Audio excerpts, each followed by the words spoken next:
it says, why is the whole Muslim world in a mess? Nowhere Islam is practiced properly. Even in Saudi Arabia, people have no rights. Education is denied to expatriates. Children and so on, no human rights. We are in a transition period.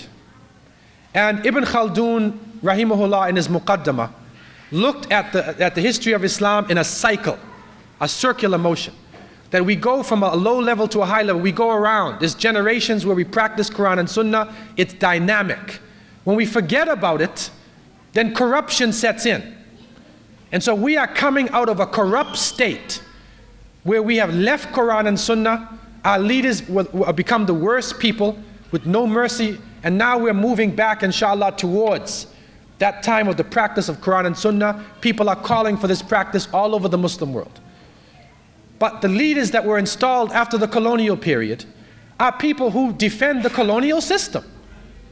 They look like us, they have our languages, but they defend other laws than the laws of Allah. That's the reality. And so what is going on now, we're in a transition period. And may Allah help us, because it's a fitna. But as the Prophet, peace be upon him, said in a long hadith of Hudayfa, when Hudayfa was speaking, asked him about the last days. And at the end of this hadith, the Prophet, peace be upon him, said, in the time of the fitna and the crisis, alaykum bil jama'ah, go with the jama'ah and the imam and the leadership. Then Hudayfa said, what if there's no jama'ah and no imam? Then the Prophet, peace be upon him, said, then hang on to your faith, like biting onto a tree. Hang on to your faith until Allah meets you in that condition. So if you cannot find an authentic jama'ah or imam, that does not mean you give up Islam. Because when you go in your grave and I go in my grave, you're going to be questioned for what you did. And you can't say, well, imam such and such, he wasn't a good Muslim. The Saudis or the Iranians or the Egyptians, that's not the question of Munkar and Nakir.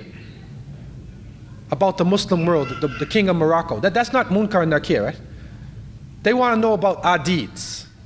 So the first thing we have to do is to try to deal with ourselves and try to be around as many practicing Muslims as we can, and to try to have patience. Because we are in a transition period. And inshallah, in the next 10 years, I believe we will see some tremendous changes going on in the Muslim world, inshallah.